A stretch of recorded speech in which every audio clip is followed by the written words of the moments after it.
പ്രിയപ്പെട്ടവരെ, cake away എന്ന പേരിൽ വെള്ളനാട്ട് ഒരു ഹോം മെയ്ഡ് കേക്ക് നിർമ്മാണം നടത്തുന്ന രഞ്ജു പ്രവീൺ ഒരു കേക്ക് മേക്കറാണ്. ഈ കേക്ക് നിർമ്മാണവുമായി ബന്ധപ്പെട്ട ചില വിശേഷങ്ങൾ രഞ്ജുവിനോട് നമുക്ക് ചോദിച്ചറിയാം. രഞ്ജു, നമസ്കാരം. സുഖമാണല്ലോ? അങ്ങനെ പോകുന്നു അല്ലേ? അങ്ങനെ പോകുന്നു. കേക്ക് നിർമ്മാണമൊക്കെ എങ്ങനെ പോകുന്നു? നന്നായി പോകുന്നു. എങ്ങനെയാണ് രഞ്ജു ഈ കേക്ക് നിർമ്മാണ രീതിയിലേക്ക് വരാൻ കാരണം? ഞങ്ങള് 2011 മുതൽ 2016 വരെ ബാംഗ്ലൂർ താമസിച്ചു. ചേട്ടൻ അറിയായിരിക്കും, പ്രവീൺ എയർഫോഴ്സിലായിരുന്നു. ഞങ്ങൾ താമസിച്ച എയർഫോഴ്സ് സ്റ്റേഷന്റെ തൊട്ടടുത്ത്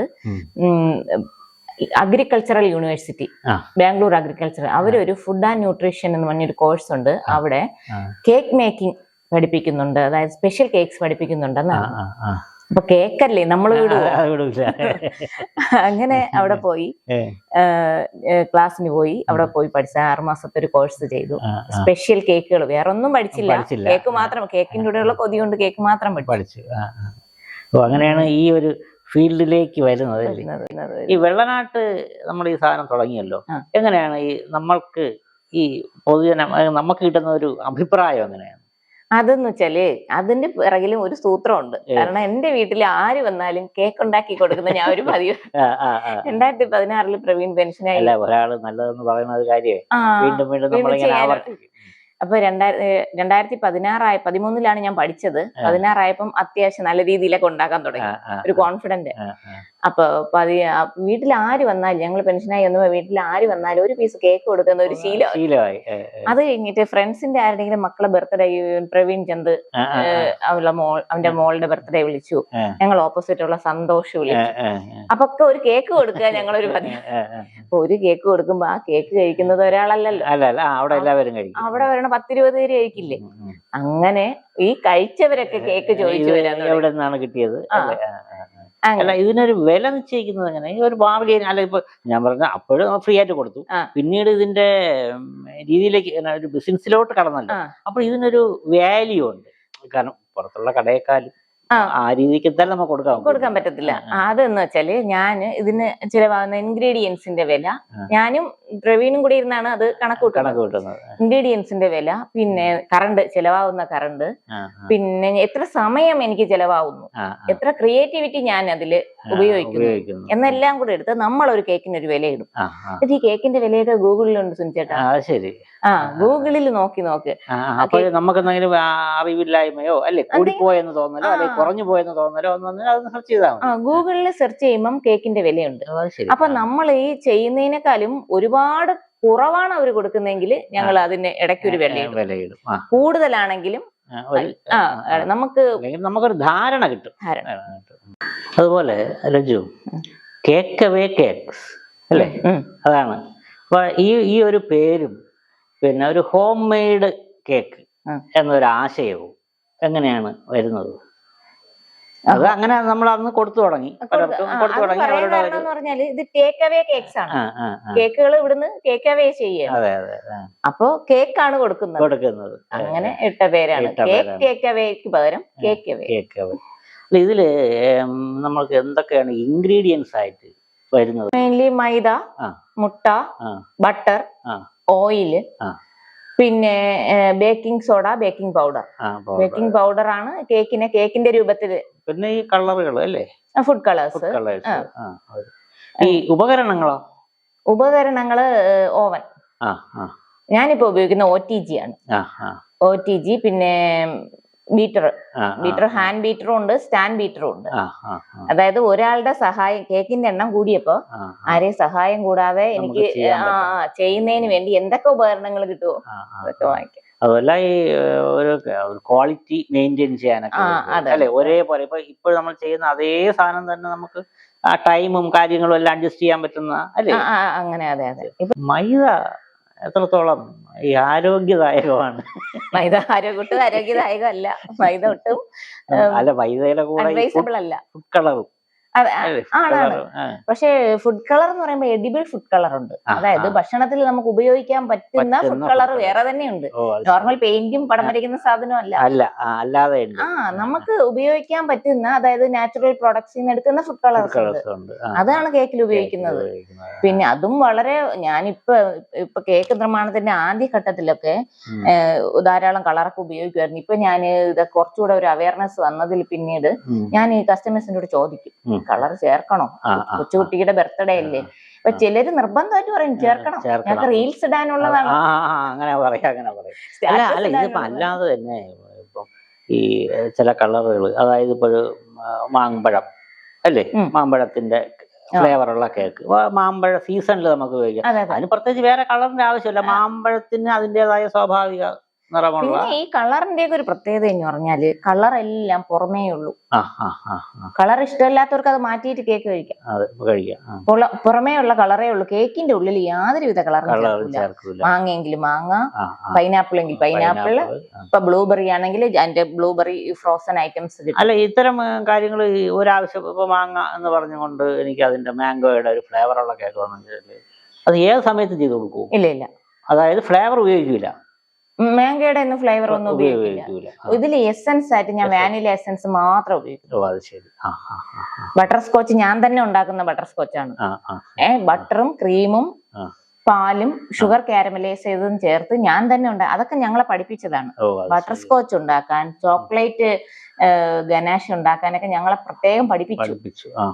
അതുകൊണ്ട് അതിലൊന്നും യാതൊരുവിധ കളറോ എല്ലാം. അതുപോലെ മാംഗോയുടെ സീസൺ മാത്രമേ മാംഗോ കേക്ക് ഉള്ളൂ. പൈനാപ്പിൾ എല്ലാ സീസണിലും ഉണ്ട്. അതുകൊണ്ട് മാംഗോ ചോദിച്ചു വരുന്നവർക്കും ഒരു സീസൺ കഴിഞ്ഞാൽ ഞാൻ പിന്നെ പൈനാപ്പിൾ കൊടുക്കും. അല്ല, അത് മാത്രമല്ല ഇപ്പോഴും മറ്റേ നേരത്തെ ഉള്ള ഡിസൈനർ കേക്കുകൾക്കാണല്ലേ ഇപ്പോഴും. എങ്ങനെയാണ് അതിലോട്ട് വന്നത്? അതില് വരാൻ കാരണം വെച്ചാല് എല്ലാവർക്കും പിന്നെ സ്റ്റാറ്റസ് ഇടണം. ഇപ്പോഴും പ്രധാനം അതാണ്, മുറിക്കുന്നു എന്നുള്ളതല്ല. അതുപോലെ ഗൾഫിലൊക്കെ ഇരിക്കുന്ന ആളുകൾക്ക് റീൽസ് സെൻഡ് ചെയ്ത് കൊടുക്കണം. കൊച്ചിന്റെ ബർത്ത്ഡേ ഇവിടെ ആഘോഷിച്ചു. അതുപോലെ സ്കൂളിലൊക്കെ കൊടുത്തേക്കുമ്പോ ബാക്കിയുള്ള പിള്ളേരെ കാണിക്കണം, എന്റെ കേക്കിന് ഇത്രയും ഡിസൈൻ ഉണ്ട്. കുട്ടികൾക്ക് കൂടുതൽ കാർട്ടൂൺ വേണം, കേക്കില് കാർട്ടൂൺ വേണം. അപ്പൊ അങ്ങനെയൊക്കെ വന്നപ്പോ പുതിയ പുതിയ ഡിസൈനുകൾ ചെയ്യുന്നത് നിർബന്ധിതമായി. അതാണ് ഇപ്പൊ കൂടുതലും ബേക്കറിയെക്കാളും നമ്മുടെ കേക്ക് അന്വേഷിച്ച് വരുന്നതിന് പ്രധാന കാരണം, ചേച്ചി ഡിസൈൻ ചെയ്ത് തരുമോ ചോദിച്ചിട്ടാണ് അവര് പറയുന്ന ഡിസൈൻ. തീം കേക്ക് എന്നാണ് പറയുന്നത്, അറിയോ? ഫോറസ്റ്റ് തീം കേക്ക് അങ്ങനെയാണ് പറയുന്നത്. ഇപ്പം ഡോറ തീം കേക്ക്, ഓരോ കാർട്ടൂണിന്റെ പേര് പറയും.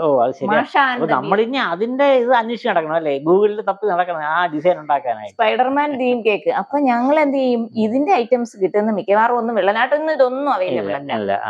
സിറ്റിയില് ശാസ്തമംഗലം, നെടുമങ്ങാട്, പിന്നെ ചാലയിൽ സ്റ്റെയിൻസ് എന്ന് പറഞ്ഞൊരു കടയുണ്ട്. അവിടെയൊക്കെ പോയി ഈ തീമിന് വേണ്ടിയിട്ടുള്ള ഐറ്റംസ്, എന്നിട്ട് നമ്മൾ വില പറയുമ്പോൾ പറയും എനിക്ക് ആൾക്കാർക്ക് വിഷയമൊന്നുമില്ല, എനിക്ക് ഇത്രയും എക്സ്ട്രാ ചാർജ് ആവുന്നുണ്ട്, ആയിക്കോളൂ ചേച്ചി, ഞങ്ങൾക്ക് ആ കറക്റ്റ് കിട്ടണം. അതാണ്. അതുപോലെ ഈ എത്ര തരം കേക്കുകളാണ് അവിടെ ഉണ്ടാക്കുന്നത്? ഒരു 30ഓളം തരം കേക്കുകളെ ഞങ്ങൾ അവിടെ പഠിപ്പിച്ചു. പഠിച്ചു. റെസിപ്പി ഉണ്ട്. ഇപ്പോഴും പറയട്ടെ, ഞാൻ റെസിപ്പി ബുക്ക് വെച്ചാണ് കേക്ക് ചെയ്യുന്നത്. അത് ശരി. സംശയത്തിൻ്റെതല്ലേ, കുറച്ചുകൂടെ കോൺഫിഡൻസ്. അല്ല, ഇപ്പൊ ഇതില് ഒരു കേക്കിന് പറയുന്നത് 150 ഗ്രാം ഇടാൻ, ഒരു കേക്കിന് പറയുന്നത് 125. ഇത് അങ്ങോട്ടും ഇങ്ങോട്ടും മാറിപ്പോയാലോ. ഞാൻ ഒരു ദിവസം തന്നെ 4-5 കേക്ക് ചെയ്യുന്നുണ്ട്. അതുകൊണ്ട് എനിക്ക് റെസിപ്പി ബുക്ക് മാറ്റിയിട്ട് ഒരു പരിപാടിയില്ല. അങ്ങനെ തന്നെയാണ് ചെയ്യുന്നത്. പിന്നെ അവിടെ 30ഓളം കേക്കുകൾ പഠിച്ചു. പിന്നെ ഇപ്പൊ ഒരു കുറച്ച് നാളായിട്ട് ഓരോരുത്തർ ഓരോ തരം കേക്കുകൾ ചോദിച്ചു വരുന്നുണ്ട്. അപ്പൊ അങ്ങനെ ഞാൻ ഇപ്പൊ ഒരു 40 കേക്ക് ഐറ്റം ചെയ്യുന്നുണ്ട്. അല്ല, അപ്പോൾ ആൾക്കാർക്ക് കൂടുതൽ താല്പര്യം ഇപ്പൊ ഏറ്റവും കൂടുതൽ ഓർഡർ വരുന്നത് അത്? ഏറ്റവും കൂടുതൽ ഓർഡർ വന്നുകൊണ്ടിരുന്ന ബ്ലാക്ക് ഫോറസ്റ്റ് കേക്കിനാണ്. എനിക്ക് തോന്നുന്നു നമ്മുടെ നാട്ടിലുള്ളവർക്ക് ബ്ലാക്ക് ഫോറസ്റ്റ് കേക്ക് അറിയാവുള്ളൂ. അതുകൊണ്ടായിരിക്കും. അത് കഴിഞ്ഞിട്ട് പ്രേമം സിനിമ ഇറങ്ങിയതോടുകൂടി റെഡ് വെൽവെറ്റ് കേക്കിന് കൂടുതൽ ആളുകൾ.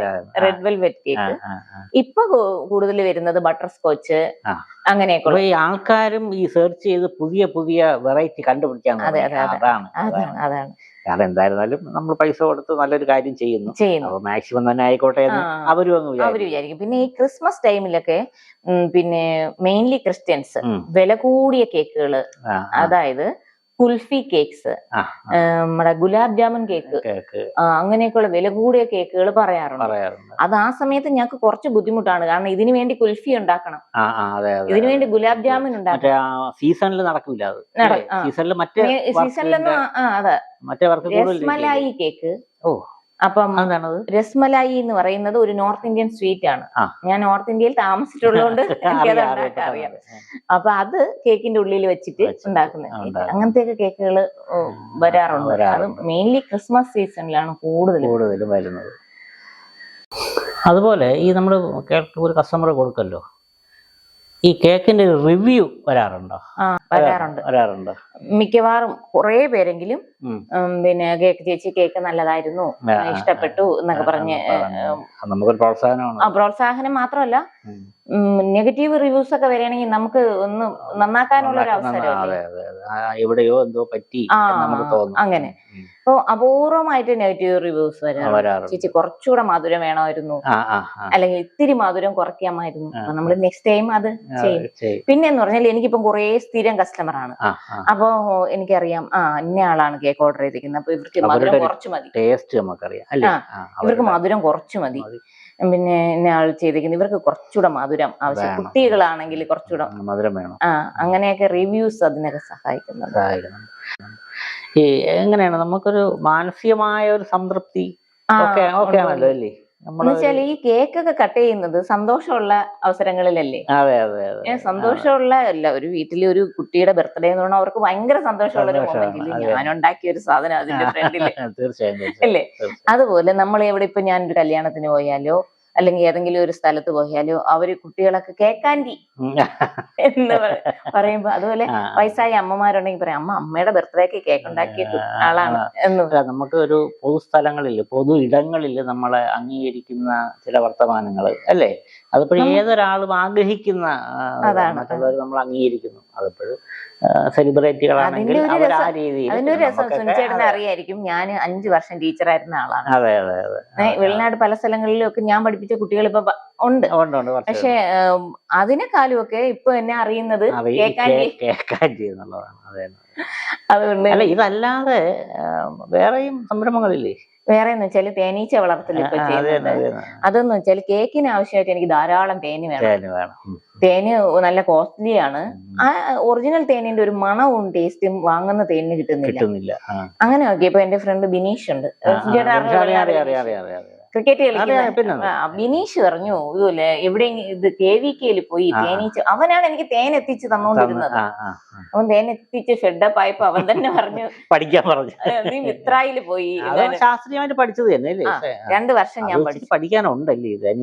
അത് ജീവൻ പോകുന്ന ഒരു കേസാണ്, അപകടകരമായ ഒരു പഠിത്തമാണ്. എങ്കിലും ഒന്നും അറിയാതെ ഞാൻ അതിലോട്ട് ചെന്നു. ഫീസ് അടച്ചതിന്റെ പേരിൽ ഞാൻ കുത്തുകൊണ്ട് പഠിച്ചു. അല്ല, ചെയ്യുന്നെങ്കിൽ നമുക്ക് ഫ്രഷ് ആയിട്ടുള്ള നല്ല സാധനം കിട്ടുന്നുണ്ടല്ലോ. എന്റെ ഉപയോഗത്തിന് ഒരു 15 കിലോയോളം ഞാൻ എല്ലാ വർഷവും മാറ്റി വെച്ചിട്ട് ബാക്കി വിൽക്കുന്നുണ്ട്. അത് ശരി, അതിനനുസരിച്ച് കിട്ടുന്നുണ്ട്. എനിക്ക് ഈ സീസൺ ഫെബ്രുവരി മാർച്ചിൽ ഇപ്പൊ തേൻ സീസൺ കഴിഞ്ഞു. ആ സീസണിൽ ഞാൻ തേൻ എടുത്തു കഴിഞ്ഞു. അതില് ഒരു കുറച്ച് ഞാൻ വിറ്റ് കഴിഞ്ഞു, ബോട്ടിൽ ചെയ്ത് വിറ്റ് കഴിഞ്ഞു. അതിന് ബോട്ടിൽ ചെയ്യാനും വിൽക്കാനും ഒക്കെ KVK പഠിപ്പിക്കുന്നുണ്ട് കഴിഞ്ഞു. പക്ഷേ അടുത്ത വർഷത്തേക്ക് ഉള്ള ഓർഡർ കൂടെ ഇപ്പൊ ആയി കഴിഞ്ഞു. ചേച്ചി ഇനി വർഷത്തിലൊരിക്കൽ തേനെടുക്കാൻ പറ്റുള്ളൂ. അപ്പൊ ചേച്ചി അടുത്ത വർഷം തേനെടുക്കുമ്പോ ബോട്ടിൽ മാറ്റി വെക്കണേ. അപ്പൊ ഞാൻ എഴുതി വെച്ചിട്ട് അങ്ങനെയുള്ളവർക്ക് കൊടുക്കാം. കേക്ക് നിർമ്മാണമായി ഇതായി. പിന്നെ ഇതുണ്ടല്ലോ, പിന്നെന്ന് പറഞ്ഞാൽ ഫാഷൻ ഡിസൈനിങ് എന്ന് പറഞ്ഞാല് എല്ലാത്തിനും സമയമുണ്ടോ? അല്ല, ഇപ്പൊ ഇതെല്ലാം ചെയ്യുന്നില്ല. ഫാഷൻ ഡിസൈനിങ് തേനിന്റെ പുറകെ അങ്ങനെ നിൽക്കേണ്ട കാര്യമില്ല. 10 ദിവസത്തിലൊരിക്കൽ തേനീച്ച കൂടുന്നു. ആ സമയം നോക്കിയാൽ മതി. എനിക്കിപ്പോ 10-12 കൂടുണ്ട്. 10 ദിവസത്തിലൊരിക്കൽ ഞാനൊന്ന് ക്ലിയർ ആക്കും. ഫാഷൻ ഡിസൈനിങ് പഠിച്ചതെന്ന് വെച്ചാൽ ഞാൻ ഇവിടുന്ന് ഡൽഹിയില് 5 വർഷത്തെ ഞാൻ ഇവിടെ സ്കൂളിലൊക്കെ പഠിപ്പിച്ചുകൊണ്ടിരുന്നു. ആ സമയത്തായിരുന്നു കല്യാണം. പ്രവീൺ എയർഫോഴ്സിൽ ഞങ്ങള് ഡൽഹിയിലോട്ട് സ്ഥലമാറ്റം കിട്ടി പോയപ്പോ ഞാനും കൂടെ അങ്ങ് പോയി. പഠിപ്പീരും ജോലിയൊക്കെ ഒരു ഭാഗത്ത് വെച്ചിട്ട് ഞാൻ ജീവിതത്തിന്റെ ടേണിംഗ് പോയിന്റ് ആയി. നമുക്ക് കിട്ടുന്ന ഒരു അവസരമല്ലേ. അങ്ങനെ ഞാൻ പോയപ്പോ അവിടെ ഈ നമ്മുടെ വൈഫ്സ് അസോസിയേഷൻ ഭാര്യമാരെ വെറുതെ വീട്ടിലിരുത്താൻ എയർഫോഴ്സ് ഉദ്ദേശിച്ചിട്ടില്ല, എന്തെങ്കിലുമൊക്കെ പഠിക്കും.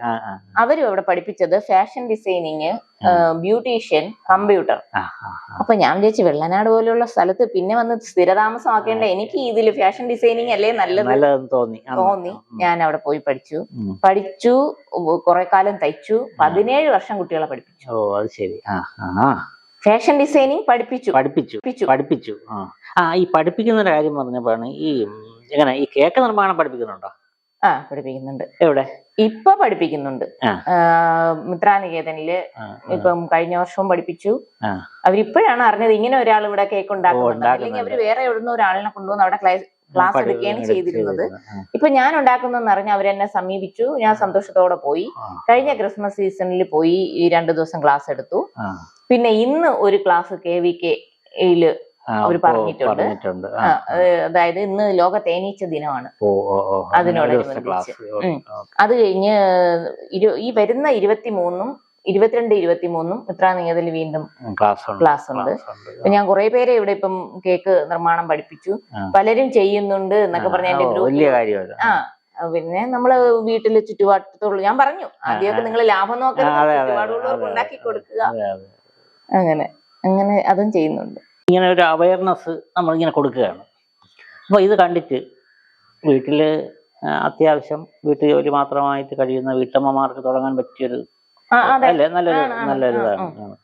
അപ്പോൾ ഇത് പഠിക്കാൻ വേണമെങ്കിൽ പഠിക്കാനുള്ള സംവിധാനങ്ങൾ ഇതിപ്പോൾ യൂട്യൂബിൽ തന്നെ വളരെ ധാരാളം സംവിധാനങ്ങളുണ്ട്. ഇപ്പോൾ ഒരാൾക്ക്, ഒരു വീട്ടമ്മയ്ക്ക് ഇതിന്റെ എക്യുപ്മെന്റ്സ് എത്ര രൂപയുടെ എക്യുപ്മെന്റ്സ് ആവും? ഒരു പുതിയൊരു സംരംഭം അവർ തുടങ്ങാൻ പോവുകയാണ്. ചെറുതായിട്ട് തുടങ്ങുന്നെങ്കിൽ ആദ്യം ഒരു ബീറ്റർ, ഒരു എഗ് ബീറ്ററും ഒരു OTGയും കൊണ്ട് നമുക്ക് തുടങ്ങാം. 15,000-16,000 രൂപ കൊടുക്കുമ്പോൾ ഒരു OTG കിട്ടും. 3,000-4,000 രൂപ കൊടുക്കുമ്പോൾ ഒരു ഹാൻഡ് ബീറ്റർ. അത് വെച്ച് നമുക്ക് പ്രൈമറി ആയിട്ട് ഒരു കേക്ക് സംരംഭം തുടങ്ങാവുന്നതാണ്. പിന്നെ ഇതിന്റെ ഡെഡിക്കേഷൻ ആണ് അല്ലേ, നമ്മുടെ ആത്മാർത്ഥത എത്രത്തോളം അതിന് കൊടുക്കുന്നു, കള്ളങ്ങൾ കാണിക്കാതിരിക്കുന്നു, എങ്കിലേ കൂടുതൽ ലാഭത്തിന്റെ പിറകെ പോകും. ഫുഡാണ് അതാണ് അല്ലേ, കേക്ക് എന്ന് പറഞ്ഞാൽ ആവേശത്തോടെ കുട്ടികളാണ്, വലിയ ആൾക്കാരല്ല, ഇത് കുട്ടികൾക്കുള്ളതാണ്. അപ്പൊ അത്രയും ശ്രദ്ധിച്ച് എങ്കിലേ ഇത് ഫീൽഡിൽ നിന്ന്. നേരത്തെ തന്നെ നമ്മൾ പറഞ്ഞില്ലേ മൈദ കഴിക്കുന്ന ഭയങ്കര ദോഷമാണെന്ന്. പക്ഷെ നമ്മൾ ഒരു കേക്ക് ഒരു വീട്ടിൽ വാങ്ങിക്കൊണ്ട് പോയാല് എല്ലാവരും ഒരാളല്ല, ഒരു ചെറിയ പീസല്ലേ കഴിക്കുന്നത്. അല്ല അതിലെ കാര്യം കൊണ്ട് പൊറോട്ട നമ്മൾ കഴിക്കുന്നുണ്ട്. ഒരു പൊറോട്ട ഉണ്ടാക്കുന്ന മൈദ ഒരു കേക്കിന് വേണ്ട. 1 കിലോ കേക്ക് ഉണ്ടാക്കാൻ ഒരു പൊറോട്ടയ്ക്ക് വേണമെന്നുള്ള ഒരു മൈദ വേണ്ട.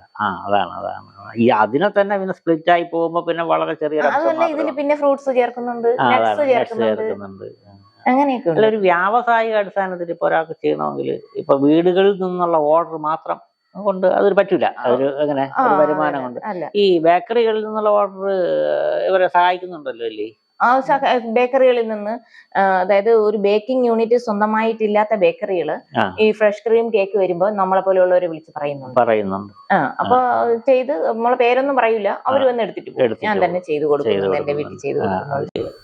കേക്കിനെ കുറിച്ച് കുറെ കാര്യങ്ങളായില്ലേ. അതായത് ഒരു കസ്റ്റമർക്ക്, ഒരു പുതുതായി തുടങ്ങുന്ന ഒരാളിന് കേൾക്കാൻ പറ്റിയ ഒരുപാട് കാര്യങ്ങൾ നമ്മൾ പറഞ്ഞു. കൂട്ടത്തിൽ കഴിക്കാൻ പറ്റുന്ന കുറിച്ച് സമൂഹത്തിൽ ഭയങ്കര സംശയമാണ്. നമ്മുടെ നാട്ടിൽ ഉണ്ടാക്കുന്ന ഉണ്ണിയപ്പവും നെയ്യപ്പവും ഒന്നും പോലെ അല്ല, വേറൊരു പുതിയൊരു സാധനമാണ്. മുമ്പ് ബേക്കറിയിൽ നിന്ന് മാത്രം കിട്ടിക്കൊണ്ടിരുന്ന സാധനം ഇപ്പൊ ജനകീയമായ ഒരു സാധനം. അപ്പൊ ഒരുപാട് പേർക്ക് സംശയമാണ്, ഇത് എങ്ങനെ ഇവരുണ്ടാക്കുന്നത്, എന്തെങ്കിലുമൊക്കെ ചേർക്കുന്നുണ്ടോ. അതുകൊണ്ട് ഈ ഞാൻ ഇടയ്ക്ക് ഒരു മാംഗോ ഫ്ലേവറിലുള്ള ഒരു കേക്ക് കഴിക്കാനുണ്ടായി. ഞാൻ ആദ്യമായിട്ടാണ് ഈ മാംഗോ പീസുകൾ കട്ട് ചെയ്തിട്ടേക്കുന്ന ഒരു കേക്ക് കഴിക്കുന്നത്.